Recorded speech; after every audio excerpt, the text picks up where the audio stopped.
नमस्कार, ANB news देख रहे हैं आप और मैं हूं आपके साथ हितेंद्र। बुलेटिन का आगाज करेंगे इस वक्त की बड़ी खबर के साथ। इस वक्त की बड़ी खबर सामने आ रही है मुंबई से इस वक्त की ये बड़ी खबर आपको बता रहे हैं। एंटीलिया केस मामले में पूर्व पुलिस कमिश्नर परमवीर सिंह, अब जिस तरीके से परमवीर सिंह ने जो आरोप लगाए हैं गृह मंत्री अनिल देशमुख पर और उसके बाद उनका इस्तीफा हुआ और उसके बाद अब एनआईए के ऑफिस पहुंचे हैं बातचीत में शामिल होने के लिए। और वाजी और एंटीलिया केस में उनसे आज पूछताछ हो सकती है।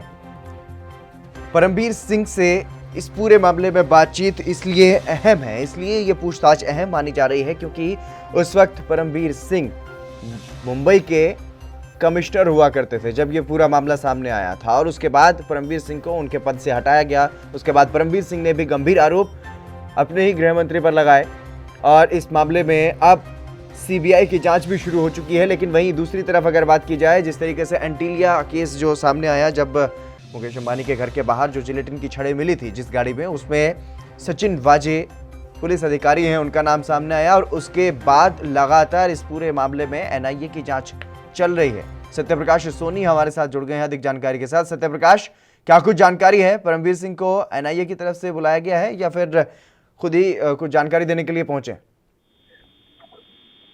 जी हितेन, देखिए, जिस तरह से लगातार एनआईए एंटीलिया मामले की जांच कर रही थी, उस दौरान अब माननीय हाई कोर्ट ने सीबीआई को पूरे मामले को जांच में दे दिया है। 15 दिन का वक्त दिया गया है।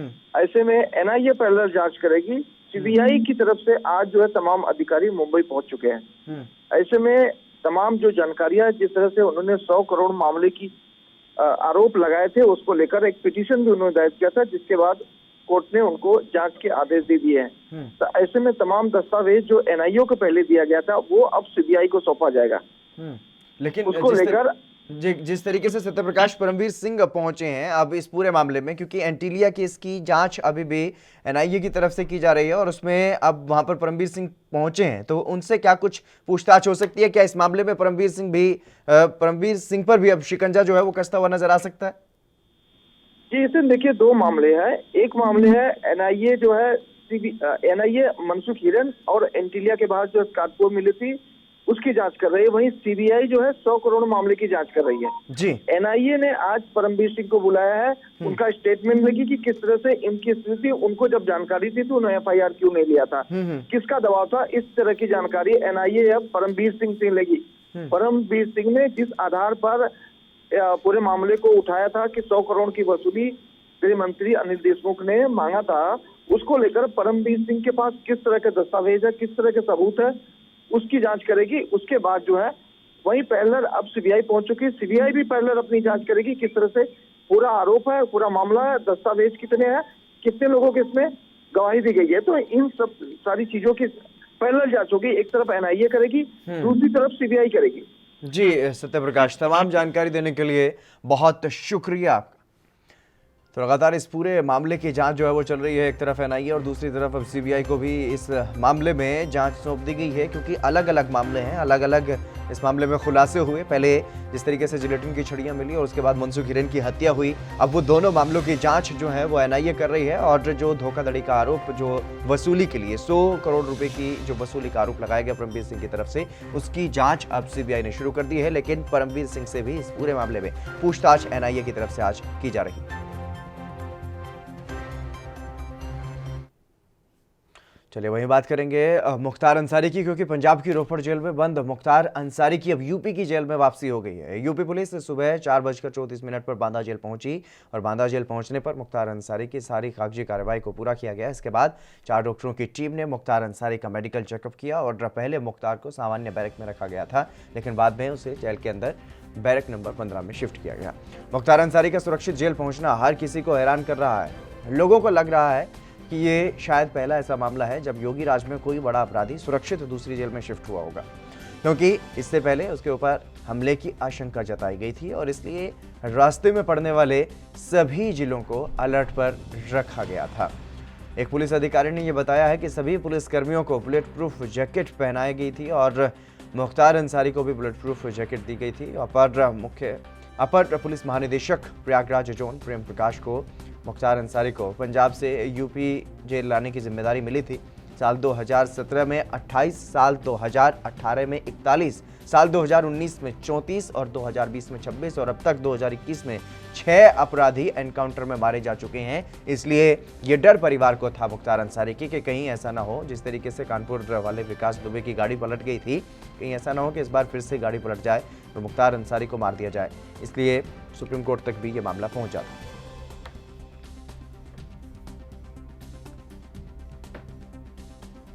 काफी लोगों ने सहयोग किया है।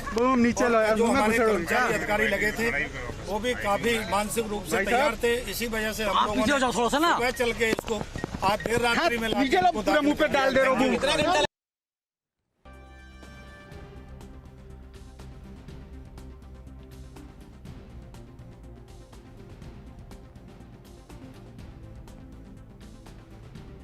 देवानंद सिंह बांदा से हमारे संवाददाता हमारे साथ जुड़ गए हैं अधिक जानकारी के साथ। देवानंद, क्या कुछ जानकारी है पूरी मुख्तार अंसारी को किस तरीके से वहां पर शिफ्ट किया गया और मेडिकल रिपोर्ट्स के बारे में क्या कुछ जानकारी?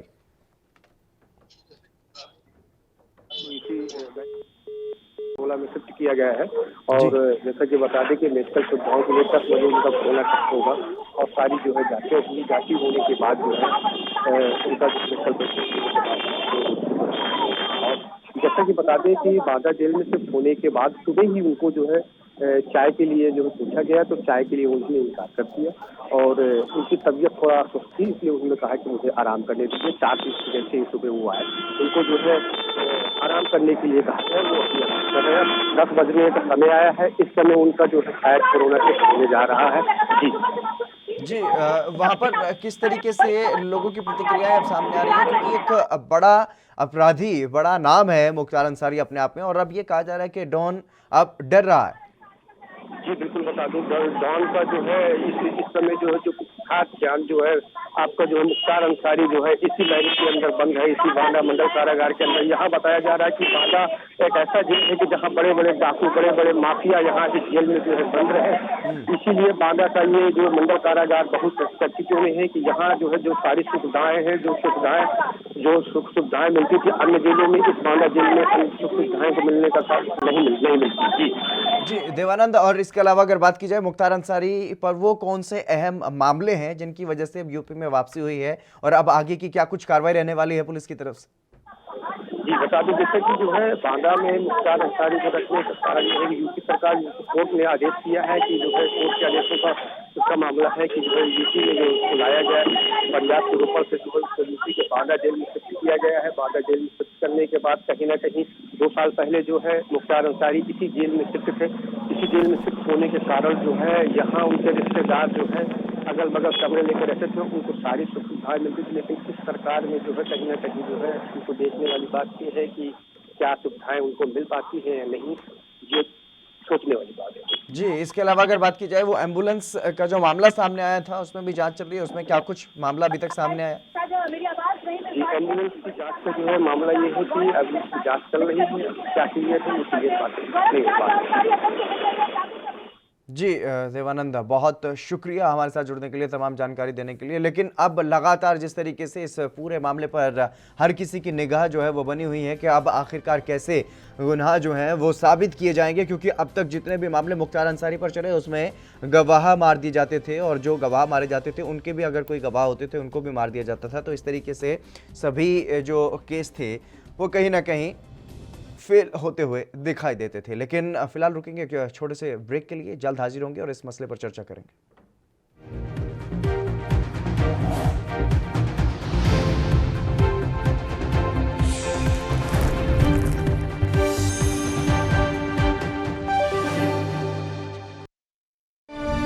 ਭੋਗਪੁਰ ਖੰਡ ਮਿੱਲ ਦੀ ਸਮਰੱਥਾ ਨੂੰ ਦੁੱਗਣਾ ਕੀਤਾ। ਬਟਾਲਾ ਅਤੇ ਗੁਰਦਾਸਪੁਰ ਖੰਡ ਮਿੱਲਾਂ ਦੀ ਸਮਰੱਥਾ ਵਿੱਚ ਵਾਧਾ ਕੀਤਾ ਜਾ ਰਿਹਾ ਹੈ। ਗੰਨੇ ਦੀ ਅਦਾਇਗੀ ਸਮੇਂ ਸਿਰ ਕੀਤੀ ਜਾ ਰਹੀ ਹੈ। 4 ਵਰ੍ਹਿਆਂ ਤੋਂ ਕਿਸਾਨਾਂ ਦੀ ਹਿਤੈਸ਼ੀ ਪੰਜਾਬ ਸਰਕਾਰ। हक की बात दोपहर 12 बजे सिर्फ ANB न्यूज पर।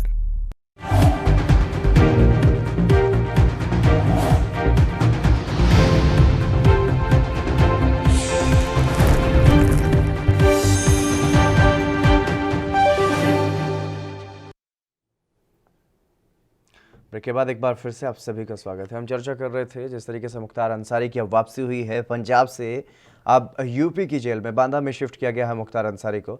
लेकिन इस पूरे मामले में कहीं ना कहीं सियासत जो है वो भी चल रही है और पंजाब सरकार पर, ख़ासतौर पर अगर बात की जाए कांग्रेस पर, सवाल उठ रहे हैं कि आखिरकार क्यों पनाह दी गई थी इतने लंबे वक्त तक। मनप्रीत चहल हमारे संवाददाता रोपड़ से हमारे साथ जुड़ गए हैं। मनप्रीत, क्या कुछ जानकारी है? रोपड़ जेल में अभी तक मुख्तार अंसारी को रखा गया था। जब रोपड़ से वापसी हुई, रोपड़ से भेजा गया मुख्तार अंसारी को, तो अब यहाँ पर क्या कुछ जानकारी मिल पा रही? जी, अगर मैं बात करूं रोपड़ जेल की, तो कल करीब 12 बजे यूपी की पुलिस रोपड़ जेल में आ गई थी। सुबह रोपड़ जो उनका आना पहुंचना हुआ था करीब 4:20 पे, अर्ली मॉर्निंग जिसको कहा जा सकता है, और 12 बजे विश्राम करने के बाद वो रोपड़ जेल में पहुंच गए थे। जिसके बाद करीब 2 घंटे के बाद पूरे 2 बजे मुख्तार अंसारी को यूपी पुलिस अपनी कस्टडी में लेके यूपी के लिए रवाना हो चुकी थी। अगर उसके बाद का घटनाक्रम की बात की जाए तो रोपड़ जेल में अभी तक कोई हलचल नहीं है, सब शांति पूर्ण माहौल बना हुआ है यहाँ पे। जी मनप्रीत, अगर बात की जाए, क्योंकि एम्बुलेंस का एक मामला यहाँ पर सामने आया कि एम्बुलेंस में किस तरीके से फर्जी रजिस्ट्रेशन का वो मामला था, उसमें अभी भी यहाँ पर जांच चल रही है, उस बारे में क्या कुछ जानकारी है? जी, मैं बताना चाहूंगा 31 मार्च को मुख्तार अंसारी को लेके एम्बुलेंस, यूपी नंबर की एम्बुलेंस थी जो मोहाली कोर्ट में लेके गई थी, जिसके बाद विवाद शुरू हो गया था। 3 दिन बाद एम्बुलेंस मिलती है ऊना चंडीगढ़ हाईवे के ऊपर लावारिस हालात में, जिसके बाद रोपड़ पुलिस उसको अपने कस्टडी में ले लेती है, जिस बाबत यूपी पुलिस उसकी इन्वेस्टिगेशन करने के लिए, पूछताछ करने के लिए यूपी से रोपड़ में आती है। जिसको एक दिन पहले, जब इन्वेस्टिगेशन होती है, एक दिन पहले आ जाती है वहाँ पे और उस एम्बुलेंस को अपने साथ ले जाती है। जो बात देखने में आई है वो वही एम्बुलेंस थी, उसके डॉक्यूमेंटेशन भी कोई फर्जी नहीं पाए गए हैं। अब तक रोपड़ पुलिस द्वारा ये कहा गया है कि उसका इंजन चैसी नंबर मैच कर रहा है जो उसके रजिस्ट्रेशन नंबर के साथ है। मनप्रीत, इसके अलावा अगर बात की जाए, क्योंकि लगातार ये आरोप, ये सवाल उठ रहा है, हर किसी के दिमाग में ये सवाल है कि आखिरकार उत्तर प्रदेश जाने से क्यों बच रहा था मुख्तार अंसारी? क्या पंजाब की जेल उसको क्यों इतनी सुरक्षित महसूस हो रहा था यहाँ पर? जी, इस बाबत विपक्ष द्वारा भी पंजाब सरकार के ऊपर बहुत किंतु परंतु सवाल खड़े किए गए हैं। एक समय बाहुबली और खुद राजनेता जो मुख्तार अंसारी है वो यूपी जाना नहीं चाहता था, जिस बाबत आखिरी समय में भी उसकी धर्मपत्नी के द्वारा माननीय कोर्ट में एक अर्जी दाखिल की गई थी कि उसको शिफ्ट ना किया जाए, उसकी जान को खतरा है। लेकिन ये भी देखने की वाली बात होगी इसके ऊपर पंजाब सरकार का क्या तर्क आएगा कि 2 साल से ज्यादा समय वो रोपड़ जेल में रहा है और किस मामले में उसको रखा गया था और क्या उस मामले में कोई छानबीन हुई थी या नहीं हुई थी, क्या? जी, और जिस मामले में उसे यहाँ पर रखा गया था, यहाँ रोपड़ की जेल में, अब उस मामले की जांच क्या अभी भी जारी रहेगी और क्या यूपी की जेल में रहते हुए ही वहां पर कार्रवाई की जाएगी या फिर वापस पंजाब लाया जाएगा मुख्तार अंसारी को? जी, इस बाबत जब हम लोगों ने बात की थी वो बोले से रेगुलर प्रोटोकॉल होता है, जब किसी मामले की जाती है तो तथ्यों को डिस्क्लोज नहीं किया जा सकता, लोगों को सामने नहीं बताया जा सकता कि कैसे होगा। वो चीज जो इंक्वायरी होती है उसको प्रभावित कर सकती है। तो गोलमोल सा जवाब समझ सकते हैं, अब दिया जा रहा है प्रशासन की तरफ से भी। लेकिन जिस तरीके से विपक्ष की तरफ से लगातार सवाल उठाए जा रहे हैं, उस पर सरकार की तरफ से अभी तक कोई ऐसा कोई जवाब, कोई प्रतिक्रिया? जी नहीं, विपक्ष में चाहे वो श्रोमणी अकाली दल हो चाहे आम आदमी पार्टी हो, उन्होंने तीखे वार किए हैं पंजाब सरकार के ऊपर कि क्यों उनको रखा गया है, किस बाबत क्या ऐसी क्या मुसीबत आन पड़ी है कि अंसारी को पंजाब सेफ लग रहा है, पंजाब की जेलें सेफ लग रही हैं, जबकि वो उसके ऊपर दर्जन भर से ज्यादा मुकदमे चल रहे हैं, वो यूपी में क्यों सेफ नहीं है? और इस बाबत पंजाब सरकार के द्वारा कोई जवाब नहीं दिया जा रहा, एक साइड पे रख दिया जा रहा है सारी बातों को, और एक चिट्ठी लिख दी जाती है पंजाब सरकार के द्वारा कि 8 तारीख से पहले आप मुख्तार अंसारी को लेके जा सकते हैं, जिसके बाद 7 तारीख को 6 और 7 के बीच यूपी पुलिस आती है और मुख्तार अंसारी को अपने साथ यूपी वापस ले जाती है। लेकिन इसके क्या कुछ राजनीतिक मायने निकाले जाएं अब, क्योंकि लगातार यूपी सरकार की तरफ से, योगी सरकार की तरफ से खासतौर पर अगर मैं कहूं तो निशाने पर रहा है मुख्तार अंसारी, और अब मुख्तार अंसारी की वापसी हुई है, सुरक्षित वापसी हुई है। सबसे बड़ी बात यह है क्योंकि लगातार ये आशंका जो है वो बनी रहती है, क्योंकि यूपी में अब इस तरीके का माहौल बन गया है, ऐसा लगता है अगर मानो किसी भी आरोपी को पकड़ने जाना हो या फिर किसी दूसरी जेल में शिफ्ट करना हो तो कहीं भी बीच में गाड़ी पलट सकती है। जी, इसकी क्या असर रही है तो शुरू से लगाई जा रही थी कि मुख्तार अंसारी क्या यूपी सेफली पहुंच पाएगा या नहीं पहुंच पाएगा। लेकिन जब मुख्तार अंसारी वहां पे पहुंच गया है तो अब ये देखना होगा कि आगे के घटनाक्रम क्या देखने में आता है, क्योंकि कई बार हो चुका है ऐसा कि कई केसेस हो चुके हैं जब या तो आपने बता दिया गाड़ी पलट रही है या कुछ ना कुछ वो ऐसा घटनाक्रम हो जाए जिसमें आदमी की मृत्यु तक हो गई है। तो अगर पंजाब की राजनीति की बात की जाए तो पंजाब की राजनीति में ये इल्जाम सरकार पे जरूर लगाया गया कि मुख्तार अंसारी का जो बाहुबल है उसका प्रयोग पंजाब सरकार कहीं न चाहती थी। जी मनप्रीत, तमाम जानकारी देने के लिए बहुत शुक्रिया आपका। फिलहाल रुकेंगे एक छोटे से ब्रेक के लिए, जल्द हाजिर होंगे।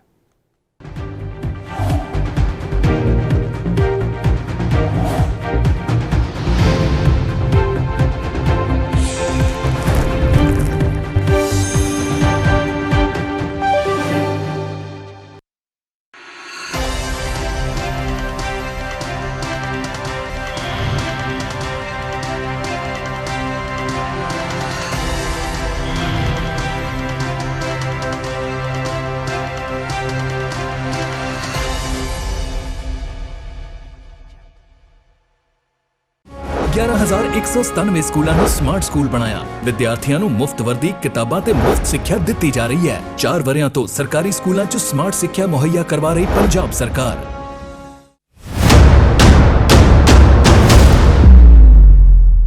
हक की बात दोपहर 12 बजे सिर्फ ANB न्यूज पर।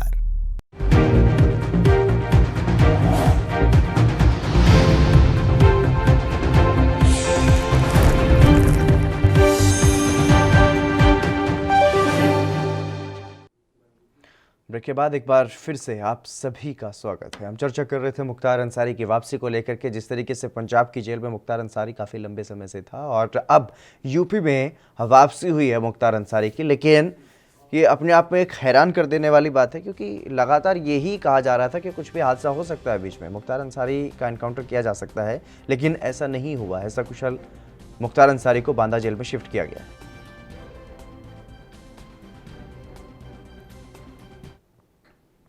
उमेद सिंह इसी खबर पर चर्चा करने के लिए हमारे साथ भारतीय जनता पार्टी से जुड़ गए हैं। उमेद जी, आपका स्वागत है एनबी न्यूज पर। धन्यवाद हितेंद्र जी, धन्यवाद बहुत बहुत आपका भी। उमेद जी, क्या आप मेरी आवाज सुन पा रहे हैं? हाँ, बिल्कुल बिल्कुल हितेंद्र जी, आपको भी बहुत बहुत धन्यवाद। जी उमेद जी, सवाल ये है क्योंकि लगातार ये आशंका जताई जा रही थी और जिस तरीके से कहा भी जाता है उत्तर प्रदेश में, तो अब ये आम बात हो गई है। सरकार के लोग खुलकर के ये कहते हैं कि कहीं भी गाड़ी पलट सकती है, लेकिन गाड़ी पलटी नहीं, सकुशल वापसी, सकुशल जेल में पहुंचाया गया मुख्तार अंसारी को।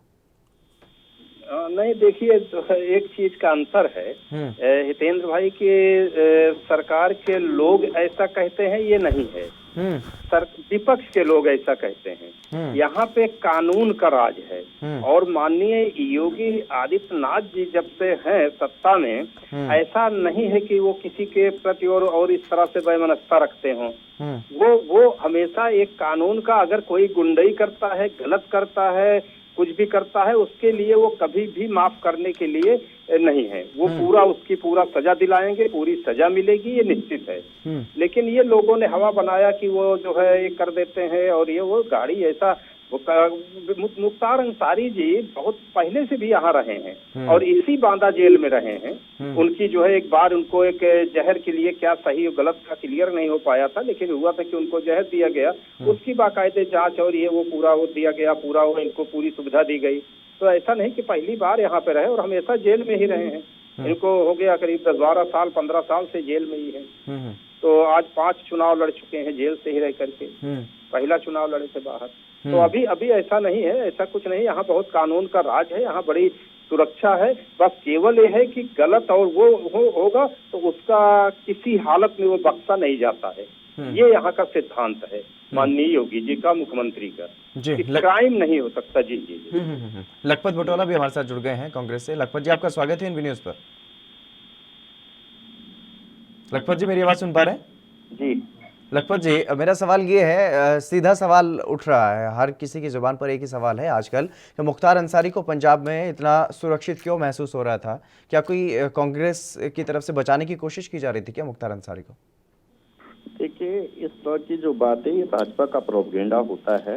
भाजपा किस तरह से आप देखते हैं, किस तरह से राजनीति, किसी चीज की राजनीति करना चाहती है, ध्रुवीकरण करना चाहती है। ये मैं आपसे हिंदुस्तान के अंदर एक बात कह सकता हूँ कि संविधान की व्यवस्था के अंदर जो हमारे न्यायालय की प्रक्रिया, उसके अंतर्गत मुख्तार अंसारी को जो भी सजा दी जाएगी वो तो पंजाब हिंदुस्तान से बाहर तो है नहीं।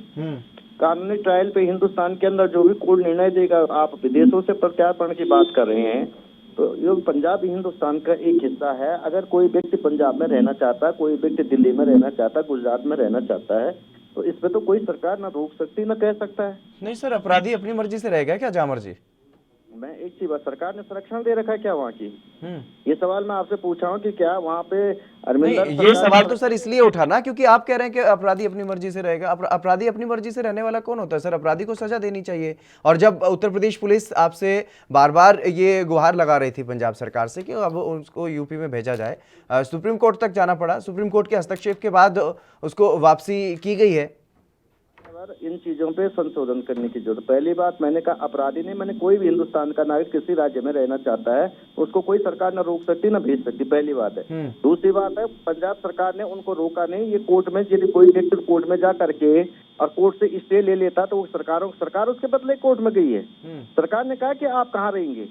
यदि कोई व्यक्ति कहीं रहना चाहता तो कोर्ट आदेश दे देता है तो सरकार ने छोड़ा। यदि कोर्ट कह देता है कि नहीं रह सकते तो वो तो व्यक्ति का विशेष अपना संवैधानिक अधिकार है उसका, इस पर सरकार का कहाँ लेना है। आज वो पंजाब से उत्तर प्रदेश आया है तो क्या पंजाब के लोगों ने रोका है उसको, पंजाब की सरकार ने रोका है? सवाल महत्वपूर्ण है। सुप्रीम कोर्ट ने आदेश दिया इसीलिए तो जाने दिया आप लोगों ने। सुप्रीम कोर्ट ने जब आदेश दिया कि भेजना ही होगा तभी तो भेजा आप लोगों ने। आप पंजाब सरकार की तरफ से तो वकील पेश हुए थे, उन्होंने तो कहा था कि नहीं। ये देखिए मैं एक चीज आपसे पुनः कह रहा हूँ, इस बात को आप गलत तरीके से इसलिए कह रहे हैं। मैं आपसे कह रहा हूँ कि वो यदि वो व्यक्ति वहाँ रह रहा था, चाहे वो अपराधी है, यदि वो अपराधी है, सरकार सजा देनी, कोर्ट सजा देगी। लेकिन मैं आपसे कह, वो वहाँ पे रुके तो कोर्ट के कहने पे रुके थे। वो यदि अपने कोर्ट में जाके, कोर्ट में वो व्यक्ति गया है, सरकार कोर्ट में गई थी।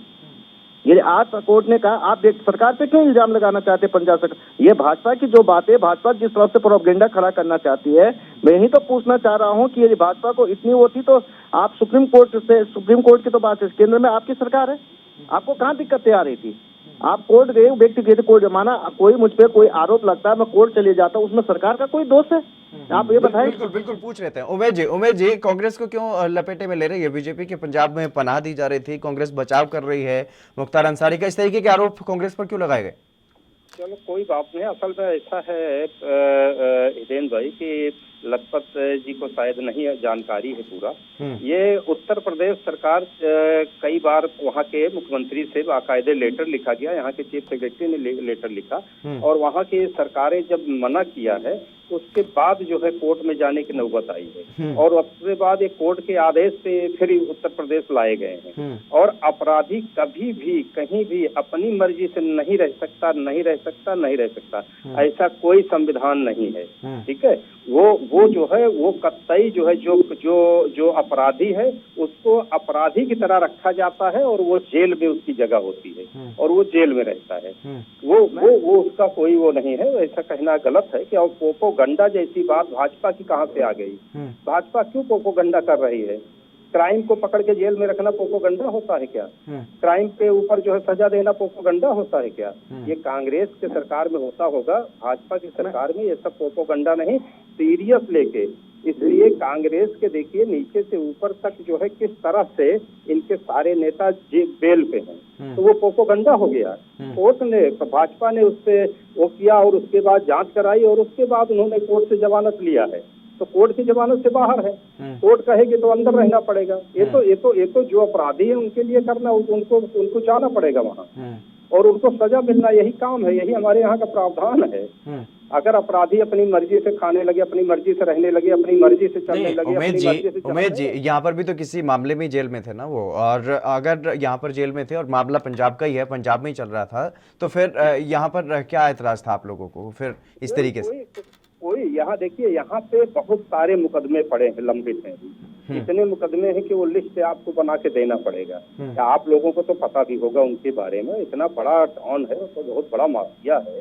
तो वो जो है उसके इतने मुकदमे सब लंबित थे, इसलिए था कि वो जाके वहाँ बैठ गया, एक मुकदमा देखने के लिए गया, उसके बाद वो अपना किसी न किसी तरीके से उनको वहाँ पे पनाह मिल गई। और उसके क्या इंटरेस्ट था जो वहाँ की सरकार वापस नहीं भेजा, जब यहाँ से लिया है तो वहाँ गया था एक केस देखने के लिए ना, और उसके बाद वहाँ की सरकार इनको वापस करने से मना करने लगी, कोर्ट तक जाना पड़ा। इसका क्या मतलब था, क्या इंटरेस्ट था एक अपराधी के साथ?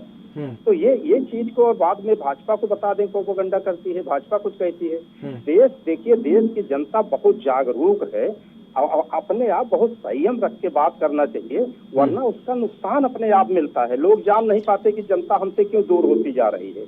वो इसी से दूर होती है कि हम गलत प्रयोग करते हैं, गलत शब्द बोलते हैं। वो चीज बोलना चाहिए जो जनता को समझ में आए, क्योंकि आप लोगों के माध्यम से ही पूरे देश को बताया जाता है। तो वो बहुत जरूरी था। एक अपराधी के लिए ऐसा बातें करने की जरूरत नहीं है, उसको सजा मिलनी है, कोर्ट का काम है, कोर्ट अपने आप देख रहा है, इसमें कहीं से किसी का कोई बीच में कोई मतलब नहीं है।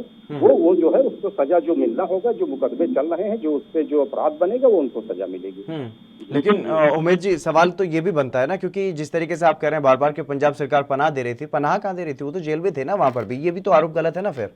नहीं गलत ठीक है, मैं तो वो इसलिए कहा जा रहा है कि वो गए यहाँ से, उनका मुकदमा वहाँ भी, उनका तो सारे देश में कई जगह मुकदमे हैं, कई प्रदेशों में, और उसके बाद उसी के तहत वो वहाँ पे गए, भेजे गए कि वहाँ पे भी मुकदमा है इसलिए वहाँ जाना है। वहाँ गए, वहाँ तो उत्तर प्रदेश गवर्नमेंट तो नहीं रोकी कि हमारे यहाँ पहले इतने मुकदमे हैं, इतने दर्ज है, वो फाइनल हो जाए तो जाए, लेकिन वहाँ पे गए तो वहाँ पे रुक के रह गए। आज बताइए कितने दिन बीत गए, कितने सालों में वहीं का वहीं बैठ गए, और उसके बाद यूपी गवर्नमेंट चीफ सेक्रेटरी लिख रहा है तो वहाँ से देने से भी मना कर रहे हैं। ये तो पूरा देश देख रहा था ना, ये तो सब ओपन है, कोई छुपी चीज तो है नहीं। तो इस तरह का कह लिया, इसलिए मैं कह रहा हूँ पनाह, वरना पनाह तो कौन देगा? अपराधी को पनाह देना ही नहीं चाहिए। अगर कोई भी देश के हित का आदमी है और देश के हित का ख्याल रखेगा, तो चाहे नेता हो, चाहे पदाधिकारी हो, चाहे कोई अधिकारी हो, तो वो कभी भी जो है किसी अपराधी को पनाह नहीं देगा और देना नहीं चाहिए। बिल्कुल लखपत बटोला जी, क्योंकि जिस तरीके से अब ये बार बार यही कहा जा रहा है कि उत्तर प्रदेश पुलिस ने पहले नहीं रोका था, जब उत्तर प्रदेश से उन्हें यहाँ पर लाया गया था, लेकिन यहाँ से बार बार रोका जा रहा था, इसीलिए ये सवाल उठ रहा है। लखपत जी। जी, मैं आपसे एक बात कह रहा हूँ, आप एक चीज बताइए। मैं पहली बात इनसे मान्य वर्ष है, कोर्ट में यदि कोई व्यक्ति चाहता है कि मेरी ट्रायल किसी राज्य से हो, किसी दूसरे हाई कोर्ट से हो, तो क्या ये संवैधानिक अधिकार नहीं उस व्यक्ति का? हम यहाँ पे अपराधी की बात नहीं, निश्चित रूप से अपराधी कोई भी है उसको सजा मिलनी चाहिए और किसी प्रकार का संरक्षण नहीं दिया जाना। आपको पता है कि भाजपा किस तरह से प्रयोग करती है कि जब कोरोना शुरू हो रहा था, किसी तरह से एक मौलाना को इन्होंने देशद्रोही घोषित कर दिया और 1.5 साल में दामाद बना करके खाना पीना खिला रहे हिंदुस्तान के अंदर। वो व्यक्ति छुपा हुआ आज तक पकड़ नहीं पाएगी। और वो व्यक्ति आज आप जानते हैं कि जब लॉकडाउन शुरू हुआ था, किस तरह से उस व्यक्ति को आरोप दिल्ली के अंदर जिस तरह से 25,000 लोगों को इकट्ठा करने के बावजूद गृह मंत्री वहाँ पे केंद्र सरकार में सीबीआई केंद्र सरकार के उस व्यक्ति को छोड़ दिया गया और आज अपना दामाद बिठा के खिला रहे हैं। ये कांग्रेस का प्रवृत्ति और नेचर नहीं है। यदि इस तरह के व्यक्तियों को आप पकड़ने का काम करें तो लोग आप पे भरोसा करें, लेकिन आप केवल और केवल व्यक्ति विशेष पे आपराधिक व्यक्तियों पे राजनीति करने का काम करेंगे तो ये निश्चित रूप से दुर्भाग्यपूर्ण है। कोर्ट अपना काम करेगा, मान्य न्यायालय, देश का न्यायालय हर स्टेट में हो, चाहे सर्वोच्च न्यायालय हो, सबके सब सम्मानित है, सब देश के संविधान के हिसाब से काम करते हैं। और मैं ये जरूर कह सकता हूँ कि संवैधानिक अधिकार हर व्यक्ति को है कि वो अपने केस को कहीं भी ट्रांसफर करा दे। यदि वो व्यक्ति ट्रांसफर कराना चाहता, कहीं दूसरी जगह से अपने केस को लड़ना चाहता, तो क्या हम ये कहें कि वो अपराधी है? मैं ये माने शादी का केसी को अगर हम ले लें तो जिस तरह की बात ये कह रहे हैं उसमें मैं कहना नहीं चाह रहा हूँ। हमारे देश के गृह मंत्री है, तो क्या ट्रांसफर करने के लिए उन्होंने अपनी बात को नहीं कहा था उस समय? ये चीजें जो एक राजनीतिकरण, एक पार्टी केवल कांग्रेस पे गलत चीज है तो कांग्रेस पे लगा दो, अच्छा चीज। ये तो वो लोग हैं कि जो कह देंगे कि आज की बेरोजगारी के लिए नेहरू जिम्मेदार है। वो तो ये कह देते कि क्या कहते हैं, बांग्लादेश को बनाने में मोदी जी का योगदान है, मोदी जी उस समय देश के जेल में चले गए थे। ये जो बातें भाजपा कहती है ये कांग्रेस का नेचर नहीं है और न कांग्रेस इस तरह के कीचड़ में जाने की। मैं ये जरूर कह सकता हूँ, देश के ये अपराध आप देखते हैं कि भाजपा का एक कार्यकर्ता जिस तरह से कोर्ट ले जाते हुए उसको इन्होंने इनकाउंटर कर दिया था रास्ते में, क्या ये अच्छी बात है? शर्मा जी का जो इनकाउंटर हुआ, ये तो वो व्यक्ति अपराधी तो कोर्ट सजा देगा ना। आप हमारे मुख्यमंत्री जी आदित्यनाथ जी पे एक एफआईआर दर्ज हुई थी संसद के अंदर, किस तरह से रो पड़े थे वो, ये किसी से छुपी हुई बात नहीं है। मैं ये जरूर कह सकता हूँ कि आज ये संवैधानिक व्यवस्था को खत्म करे भाजपा, देश के अंदर डिक्टेटरशिप लाने की काम करे, अपराधियों के पीछे छुप करके ये राजनीति करना चाहते हैं। अपराधियों को जो सर्वोत्तम बढ़ावा दिया है भाजपा ने दिया, इनका चाहे पिछला रिकॉर्ड देखे, वर्तमान रिकॉर्ड देखे, और आज भी ये अपनी सुविधा के हिसाब से राजनीति मोड़ते हैं। मैं एक चीज कहना चाह रहा हूँ, किसानों को लेकर ये अलगाववादी कह देते, खालिस्तानी कहते, पाकिस्तानी कहते हैं, और जब असम और मिजोरम में चले जाते हैं तो प्रधानमंत्री जी कहते हैं मेरे देश के भड़के हुए नौजवानों मुख्य धारा में आ जाओ। अब वही लोग यदि छत्तीसगढ़ झारखंड में होते तो वो नक्सलवादी हो जाते। संविधान के अंदर इनके ये संसद के अंदर गृह राज्य मंत्री ने कहा कि किसी भी हमारे पास कोई शब्द अगर नक्सलवाद नहीं है। जिस तरह के शब्दों का प्रयोग ये लोगों के लिए, हिंदुस्तान के नागरिक के लिए करते हैं, और अपराधी आज एक खूंखार अपराधी के पीछे राजनीति करना चाहते हैं। आपने यदि उस व्यक्ति को ये सजा दिलाई नहीं, उस व्यक्ति को जो आप सरकार का काम है वो सरकार अपनी जिम्मेदारी निभाई। आप केवल किसी सरकार पे आरोप लगाने के बजाय किसी राजनीति करना चाहते हैं। आप तो लाशों पे राजनीति करना चाह रहे, आप अपराधियों पे राजनीति करना चाहते। किस तरह भाजपा देश को ले जाना चाहती?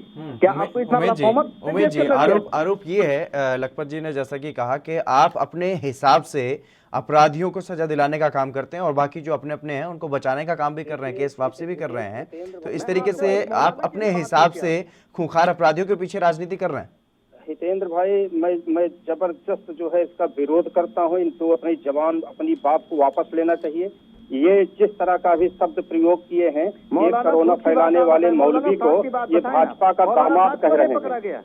आज इसको बोलो कि बात जो जबान बंद करे, अपने टाइम पे बोले। ये मैं किसी के बीच में नहीं कहूंगा। बिल्कुल लखपत जी आपके ही सवाल का जवाब ले रहा हूँ, सुन लीजिए।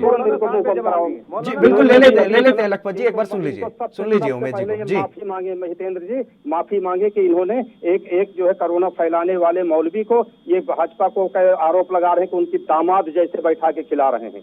ये कौन से दामाद, कौन भाजपा का दामाद कैसे हो सकता है? ये किस तरह का शब्द का ये प्रयोग कर रहे हैं? इनको नहीं पता है कि इनके कांग्रेस के दामाद जो है आज वाड्रा जी के ऊपर कितने आरोप और किस तरह से वो बेल पे चल रहे हैं, किस तरह से इनका पूरा परिवार, गांधी परिवार बेल पे चल रहा है।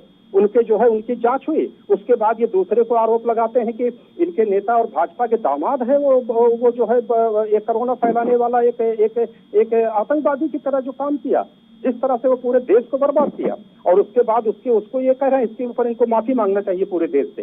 दूसरा चीज कि इनके नेता माननीय राजीव गांधी जी ने, राहुल गांधी जी ने आज इसी सुप्रीम कोर्ट की धज्जी बिगाड़ा था। एक सर्वोच्च न्यायालय का मजाक बनाया था, और इन्हीं कानी मोजी और ये राजा के जो 2G 3G 4G का केस हुआ, इन्होंने कहा कि कुछ नहीं होता न्यायपालिका, वो सब मैं क्लीन चिट देता हूँ। आखिर सबको जेल जाना पड़ा और जेलों में जो है जेल के सलाखों के पीछे रहना पड़ा सबको।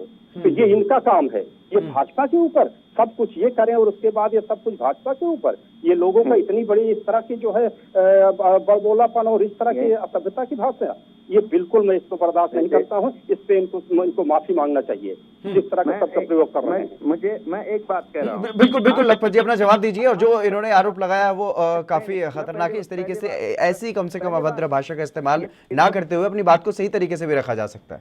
ना इन्होंने कहा है, मैं पूछना चाह रहा हूँ ना कि मौलाना 7 साल में नहीं पकड़ा गया तो भाजपा दामाद है। 56 इंच का प्रधानमंत्री क्या एक मौलाना को नहीं पकड़ पा रहे हैं?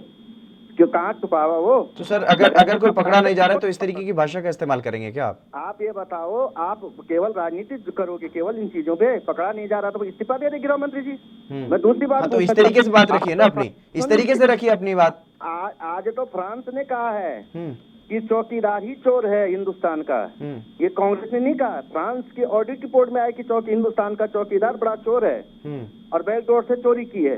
इस पे जवाब देंगे ये कांग्रेस। लेकिन चर्चा फिलहाल उत्तर प्रदेश पर हो रही है और मुख्तार अंसारी पर हो रही है लखपत जी। इन्होंने कहा बस किसी बात करें, जिस राहुल गांधी और सोनिया गांधी पे आप आरोप लगा रहे बेल की बात, मान्यवर सुन लीजिए। वो देश का वो अखबार है जिस अखबार ने इस देश की आजादी दिलाई है।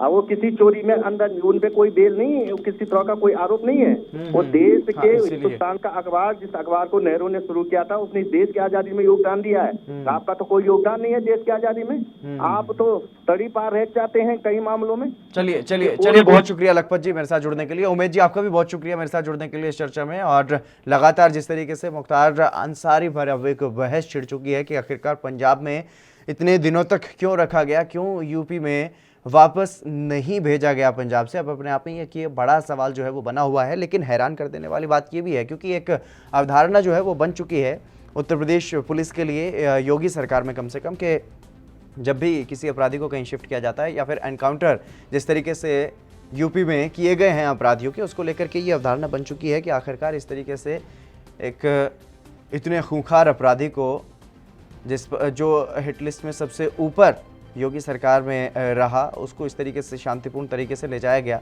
लेकिन अब उसको सज़ा कैसे दिलाई जाएगी, अपने आप में ये भी एक बड़ा सवाल है क्योंकि अब तक जितने भी मामले मुख्तार अंसारी पर चले उसमें कहीं ना कहीं जो गवाह सामने आते थे उनकी हत्या हो जाती थी, उनको मार दिया जाता था, और उनके भी जो गवाह होते थे उनको भी मार दिया जाता था। अब सवाल ये भी है कि आखिरकार ऐसे कौन कौन से जो मामले हैं जिनमें पुख्ता सबूत यूपी पुलिस के पास हैं, और कैसे एक जो सज़ा दिलवाने की बात बार बार कही जा रही है योगी सरकार की तरफ से, यूपी पुलिस की तरफ से, वो कैसे उसको सुनिश्चित कर पाएंगे कि मुख्तार अंसारी जिस सज़ा का हकदार है वो सज़ा उसे मिले।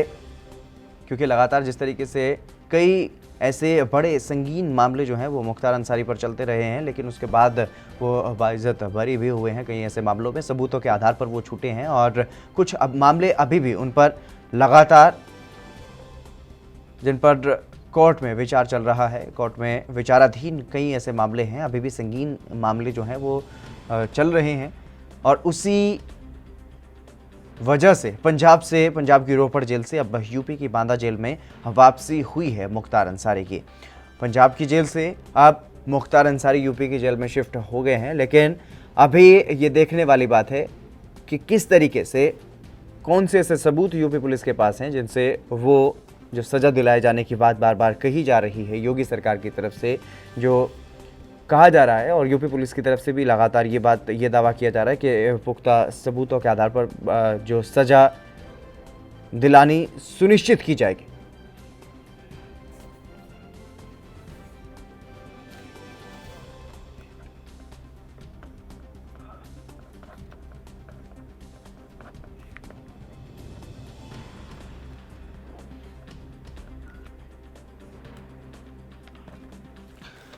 आरबी उपाध्याय वरिष्ठ पत्रकार हमारे साथ जुड़ गए हैं। महेश मिश्रा जी हैं, आप पूर्व आईपीएस हैं, आप भी हमारे साथ जुड़ गए हैं। आप दोनों मेहमानों का स्वागत है।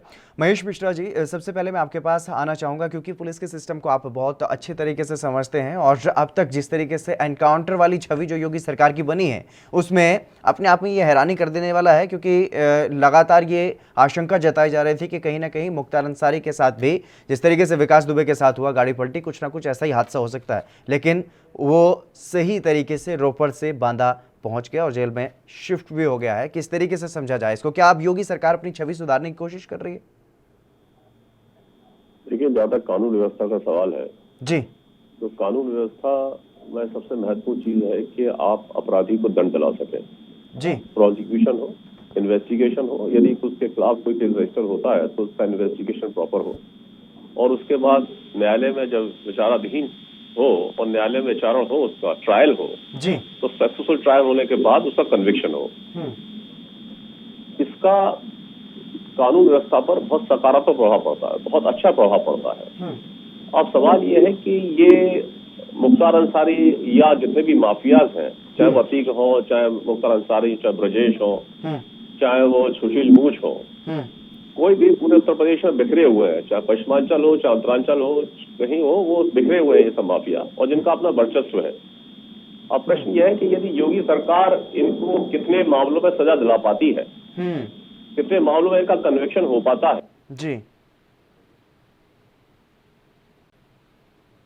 अभी होना जो है वो निर्भर करता है कि सरकार कितनी प्रभावी है। जहां तक एनकाउंटर का प्रश्न है, एनकाउंटर कानून व्यवस्था को सुधारने का या कानून व्यवस्था उस पर निर्भर कर जाए, ये कोई बहुत अच्छा वो नहीं है। आप एनकाउंटर करकर यदि एनकाउंटर थ्योरी को सपोर्ट करते हैं और एनकाउंटर करने वालों को सपोर्ट करते हैं तो 2-4 नहीं, आप 10 के वादे पैदा कर देंगे, जैसे महाराष्ट्र में एक वादे पैदा। बिल्कुल महेश जी, इस पर चर्चा हम जारी रखेंगे। आरबी उपाध्याय जी भी हमारे साथ बने हुए वरिष्ठ पत्रकार हैं, लेकिन फिलहाल वक्त एक छोटे से ब्रेक का, जल्द हाजिर होंगे।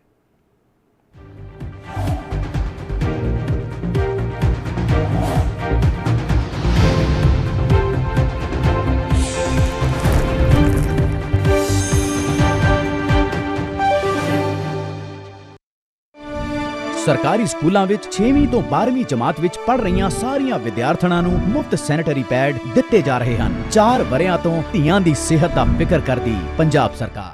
कम ब्रेक और ज्यादा खबरों के साथ देखिए ANB news in channel number पर।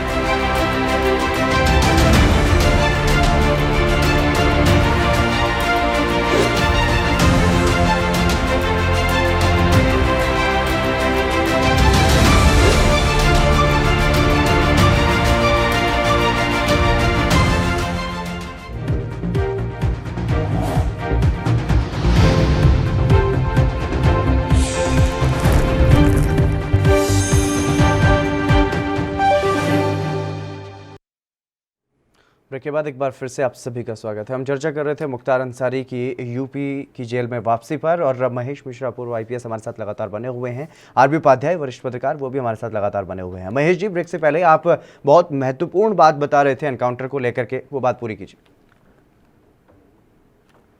महेश जी। सोचे कि एनकाउंटर की वजह से, मेरी आवाज आ रही है? जी जी। एनकाउंटर की वजह से यदि कानून व्यवस्था संभलती होती जी, तो फिर तो कानून व्यवस्था ये एक्स्ट्रा जुडिशियल, एक्स्ट्रा कहना चाहिए extra judicial constitutional, extra judicial murder कहिए आप इसे। ये कोई समाधान नहीं है।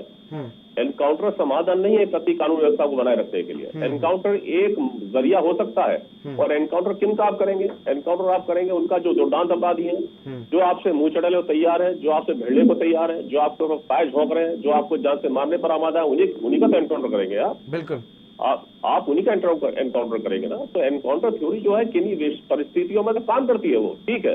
परिस्थितियां विशेष ऐसी उत्पन्न हुई जिसमें कि आपको एनकाउंटर पर जाना पड़ा, एनकाउंटर करना पड़ा, उसके अलावा आपके पास कोई विकल्प नहीं था। तो ये encounter that is last, that is not the last. मतलब ऐसा नहीं कि एनकाउंटर जो है सबसे पहले आप एनकाउंटर करना शुरू कर दो। एनकाउंटर इज द लास्ट, जब आपके पास कोई विकल्प ही नहीं है। आप यदि संवैधानिक तरीके से चलना चाहते हैं, यदि आप वैधानिक तरीके से चलना चाहते हैं, तो जरिया यह है कि किसी अपराधी को आप जब पकड़ते हैं, अपराधी को पकड़ने के बाद जब केस रजिस्टर हो जाता है, उसका इन्वेस्टिगेशन हो, उसका विचारण हो, उसका ट्रायल हो, और फिर अपने अल्टीमेट कंक्लूजन पहुंचे, अपने अल्टीमेट उस पर पहुंच जाए, लॉजिकल एंड पर पहुंचे, सजा हो जाए उसको। हमारा प्रयास होना चाहिए कि इनको ज्यादा से ज्यादा सजा दिलाकर इनको जेल के अंदर रखा जाए। और यदि कोई विकल्प नहीं है, यदि कोई परिस्थिति ऐसी उत्पन्न होती है, उसमें यदि मुंहचाटा होता है किसी अपराधी से, तो उसका एनकाउंटर भी हो सकता है। मैं ये नहीं कहता कि एनकाउंटर पूरी तरह से गलत है, मैं ये कतई नहीं कहता, लेकिन एनकाउंटर को आप ये कहें कि एनकाउंटर से ही आप कानून व्यवस्था बनाएंगे, एनकाउंटर से ही आप शांति व्यवस्था उत्पन्न करेंगे, एनकाउंटर से ही भरोसा दिलाएंगे लोगों को कि आप सुरक्षित हैं, तो ये ठीक नहीं है। यदि आप एनकाउंटर पर डिपेंड कर जाएंगे, एनकाउंटर थ्योरी पर डिपेंड कर जाएंगे, तो आप ये जान लीजिए कि आप ऐसे लोगों को पैदा कर देंगे जैसे कि वाजे पैदा हो गए महाराष्ट्र में। ये एनकाउंटर थ्योरी को सपोर्ट करना किसी भी गवर्नमेंट के द्वारा या किसी शासन के द्वारा ठीक नहीं है, कतई ठीक नहीं है। आरबी उपाध्याय जी भी, बिल्कुल आरबी उपाध्याय जी, हाँ जी, मैं आऊंगा आपके पास। आरबी उपाध्याय जी भी हमारे साथ बने हुए हैं, चर्चा में ले आते हैं उन्हें भी। आरबी उपाध्याय जी, क्या ये समझा जाए कि जिस तरीके से योगी सरकार की छवि एक एनकाउंटर वाली बन चुकी थी, अब उसको सुधारने की कोशिश है ये?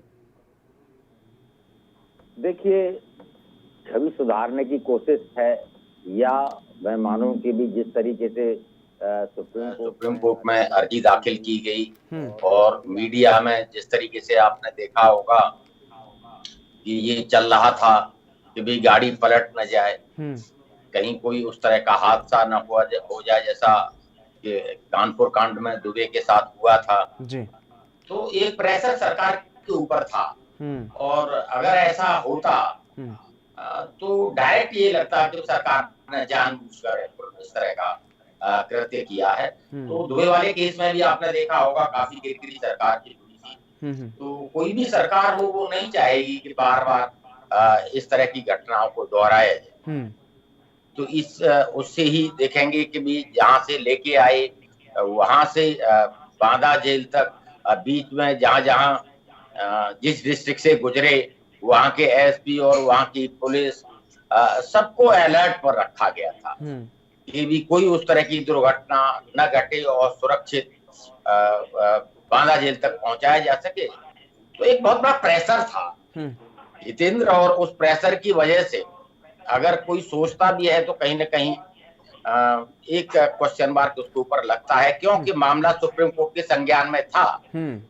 उनकी जो पत्नी है उन्होंने भी सुप्रीम कोर्ट में यही एप्लीकेशन मूव की थी कि मेरे पति को सुरक्षित वहां पर पहुंचाया जाए, और ऐसा न हो कि भी कहीं जिस तरीके से दुबे का एनकाउंटर हुआ था भी उस तरीके का कोई घटना की पुनरावृत्ति न हो।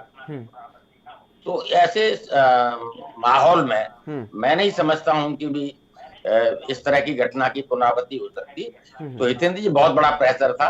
बिल्कुल, ये बात अलग है कि जैसे ही दोपहर के बाद लेट हुआ रोपड़ जेल से निकलने में। बिल्कुल, आरपी पाधे जी आप बने रहिएगा हमारे साथ, महेश जी आप भी बने रहिएगा। फिलहाल वक्त एक छोटे से ब्रेक का, जल्द हाजिर होंगे।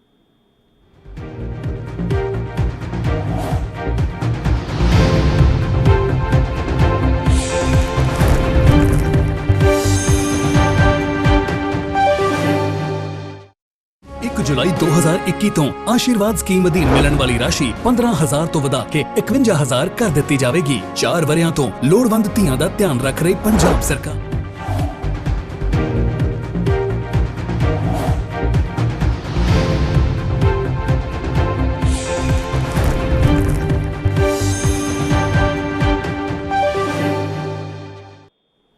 के बाद एक बार फिर से आप सभी का स्वागत है। हमारे साथ महेश मिश्रा पूर्व आईपीएस हैं और आरबी उपाध्याय वरिष्ठ पत्रकार हैं। दोनों मेहमान लगातार बने हुए हैं। हम चर्चा कर रहे हैं मुख्तार अंसारी की यूपी की जेल में वापसी पर। लेकिन महेश जी मैं आपके पास आना चाहूँगा, क्योंकि जिस तरीके से आरबी उपाध्याय जी ने कहा कि एक प्रेशर था योगी सरकार पर कि इस तरीके का कोई हादसा ना हो, लेकिन अब प्रेशर सबसे बड़ा ये है कि किस तरीके से वो जुर्म जो आरोप लगे हुए मुख्तार अंसारी पर वो कैसे साबित हो पाएंगे, क्योंकि अब तक लगभग जितने भी केस ऐसे रहे हैं जो गंभीर मामले भी रहे हैं उसमें भी बरी हुआ है मुख्तार अंसारी।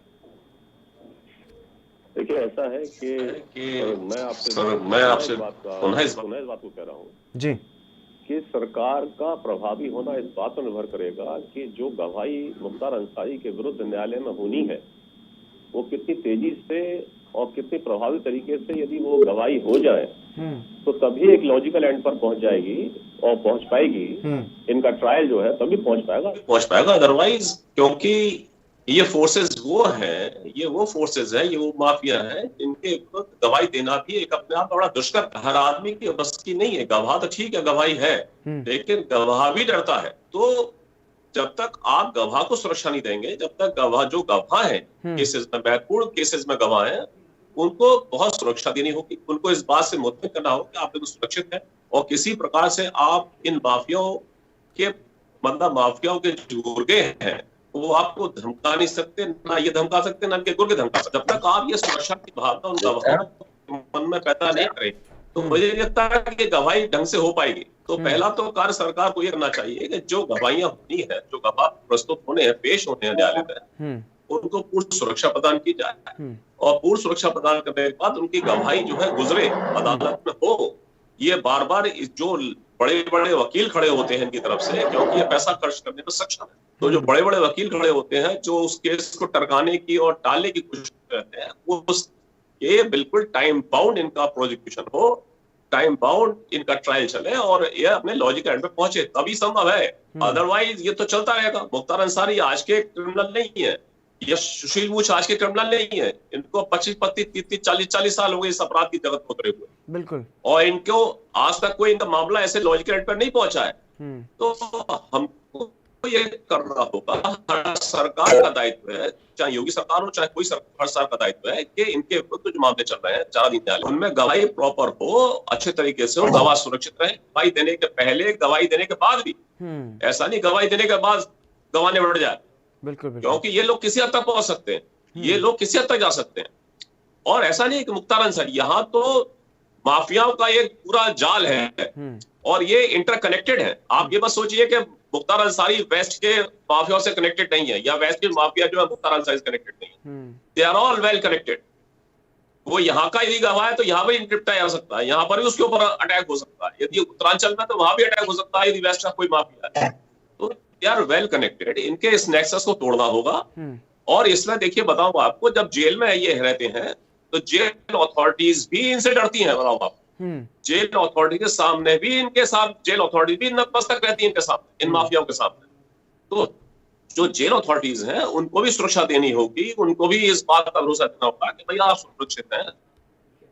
बिल्कुल। आरपी उपाध्याय जी, क्योंकि सचिन वाजे जैसे ऑफिसर कहीं भी हो सकते हैं। कानपुर वाले मामले में भी ये देखने को मिला था, जब टीम वहां पर गई थी तो पुलिस की टीम से ही कुछ लोगों ने विकास दुबे को जानकारी दी थी, तभी वो इतना बड़ा हमला हुआ था। तो इस तरीके से ये भी एक बड़ी चुनौती है अपने आप में। जैसे कि महेश जी ने कहा है कि गवाहों को भी सुरक्षित रखना है, लेकिन जिस तरीके से बातें सामने आ रही हैं कि कांग्रेस ने पनाह दी पंजाब में, और दूसरी बात ये कहा जा रहा है कि जो कांग्रेस नेता की हत्या हुई है, जिसका आरोप मुख्तार अंसारी पर है, उसके भाई को सुरक्षा नहीं दी जा रही है। तो तमाम तरीके से एक ऐसा लग रहा है कि जैसे सब कुछ आपस में इस तरीके से मिश्रण हुआ है कि कुछ समझ ही नहीं आ रहा कि होगा क्या। हितेंद्र, ये किसी से छुपा नहीं है जी, राजनीति का अपराधीकरण हुआ है। और जब राजनीति का अपराधीकरण होगा तो मैं नहीं समझता हूं कि गवाह को सुरक्षा मिल पाएगी या जो सिस्टम है वो निष्पक्ष रूप से काम कर पाएगा। देखा जाता है कि वो जेल में रह के इलेक्शन जीत जाता है। और अभी मिश्रा जी की बात से मैं सहमत हूं कि जितने भी इस तरह के ये माफिया हैं सब एक दूसरे से इंटरकनेक्ट होते हैं। आप देखिए, जब वहां नेता ही सुरक्षित नहीं है, भी उसने देखा कि एक दूसरा नेता उभर रहा है तो गोलियों की बौछार कर दी, और वो अभी उसकी जो मर्डर हुआ वो किससे छुपा नहीं है। बिल्कुल। तो देखिए, जो गवाह है या जिस जेलर की बात कर रहे हैं, अधिकारी की बात कर रहे हैं, वो भी उसको भी इसी समाज में सरवाइव करना है। उसकी फैमिली है, उसके बच्चे हैं। सरकार कितनी सुरक्षा देती है ये किससे छुपा नहीं है। और इसीलिए क्यों कोई अपनी जान हथेली पर रखकर अभी गवाही देगा? क्यों? सब जानते हैं कि भी इनका राजनीतिक रसूख है। आज एक ही सरकार है, कल एक की सरकार जाएगी, बी की सरकार आएगी, और बी की सरकार में उसे प्राश्रय मिलेगा और वो माननीय हो जाएगा, और उसी अफसर को उसके मातहत काम करना पड़ेगा। तो कितनी विषम परिस्थितियां हो जाएंगी। तो चाहे वो जेल अधिकारी हैं या पुलिस अधिकारी हैं, वो आगे पीछे का कैलकुलेशन करके और सारी चीजों को समझते हुए वो बहुत ज्यादा रिस्क नहीं लेते हैं। और जब ये लोग इंटरकनेक्ट होते हैं तो परिवार तो अधिकारियों का, कर्मचारियों का भी होता है। सरकार कितनी सुरक्षा देती है ये किससे छुपा नहीं है। तो वो अपने परिवार की रक्षा के लिए और अपने जान माल की सुरक्षा के लिए वो बहुत आगे तक नहीं जाता है, डू एंड डाई तक भी काम नहीं करता है। तो ये सारी चीजों को दुरुस्त करना होगा। और राजनीति में जो अपराधीकरण है, जो राजनीतिक प्राश्रय मिलता है, जो राजनीतिक संरक्षण मिलता है, तभी इस तरह के जो माफिया हैं, जो डॉन हैं, वो पनपते हैं। क्यों? सत्ता में उनकी भागीदारी होती है। बिल्कुल। पुलिस प्रशासन वहां पंगु हो जाता है, बिल्कुल काम नहीं कर पाता है। तो ये सारी चीजों को जब तक रिफॉर्म नहीं किया जाएगा, दुरुस्त नहीं किया जाएगा, तब तक न एनकाउंटर से इसका कोई इलाज हो सकता है, और कानून भी अपने आप को, मैं कहता हूं कि लाचार महसूस करता है। तो इन सारी परिस्थितियों में महेश जी, क्या ऐसी स्थिति में कानून वाकई अपने आप में लाचार वाली स्थिति में है? लाचार वाली स्थिति में कभी नहीं है, और न कभी रहा है और न रहेगा। कानून बहुत प्रभावी है, कानून का सही तरीके से इस्तेमाल। कानून देखिए ऐसा है कि कानून से ही तो आप निपटेंगे, आप गैर कानूनी तरीके से थोड़ी निपटेंगे। आप यदि कोई अपराधी अपराध करता है तो उसके विरुद्ध उस जो भी आप कार्रवाई करते हैं, पुलिस की कार्रवाई है, भाई अपराध रजिस्टर हो गया, पुलिस ने भेजना कि कोर्ट में चला। अब जो बॉल है कोर्ट के पाले में, लेकिन वो पुलिस का दायित्व है, और इन दायित्व है कि इस गवाही सही तरीके से उतरे, क्योंकि न्यायालय न्याय तभी कर पाएगा जबकि न्यायालय के सामने गवाही अच्छी होगी। ऐसी बात नहीं है न्यायालय प्रोसिक्यूट नहीं करता हो, ऐसी बात नहीं, लेकिन न्यायालय के सामने गवाही का होना, एक प्रॉपर गवाही का होना, एक चाहे वो आई विटनेस हो, चाहे वो सर्कमस्टेंशियल एविडेंस हो, एक अच्छी एविडेंस का होना न्यायालय के लिए बहुत आसान हो जाता है सजा देना। तो इसलिए हमारा दायित्व ये है, खासतौर से पुलिस का दायित्व ये है कि पुलिस अपने काम को बखूबी अंजाम दे और उसको खाली चार्जशीट देने तक ही नहीं, उसको लॉजिकल एंड तक पुलिस पूरी तरह प्रभावी रहे, या कुछ ऐसे तरीके अपनाना जो कि गैर कानूनी है, जो कि कानून विधि सम्मत नहीं है या कॉन्स्टिट्यूशनल मेथड नहीं है। तो मैं नहीं समझता है कि शांति व्यवस्था बहुत अच्छी बन पाएगी। शांति व्यवस्था जब बन पाएगी जब एक आप भय का वातावरण उत्पन्न करेंगे उन अपराधियों के मन में, उनके दिमाग में, जो लोग इस तरह की गतिविधियों में लिप्त रहते हैं। माफिया का मतलब यह है कि ऑर्गेनाइज्ड क्राइम। माफिया का मतलब ये नहीं इक्का दुक्का किसी ने मर्डर कर दिया, किसी ने वो चोरी कर ली। माफिया का मतलब है ऑर्गेनाइज्ड क्राइम। जब आपने एक गैंग फॉर्म कर लिया, वो गैंग एक्टिव कर रहा है, वो गैंग एक्टिवेट है वो आपका, चाहे वो खनन हो, चाहे वो परीक्षा हो, चाहे वो अपराध हो, ये माफिया वो माफिया है जो हर क्षेत्र में काम कर रहे हैं। तो आपको यदि माफिया को निपटाना है, माफिया को कार्रवाई करनी है, तो आपको बड़े ऑर्गेनाइज तरीके से कार्रवाई करनी होगी। ये नहीं कि आप इनका दुक्का आपने 4-6 का एनकाउंटर कर दिया, 10-20 का एनकाउंटर, आप सोचे साहब आप बहुत बड़े लंबरदार हो गए।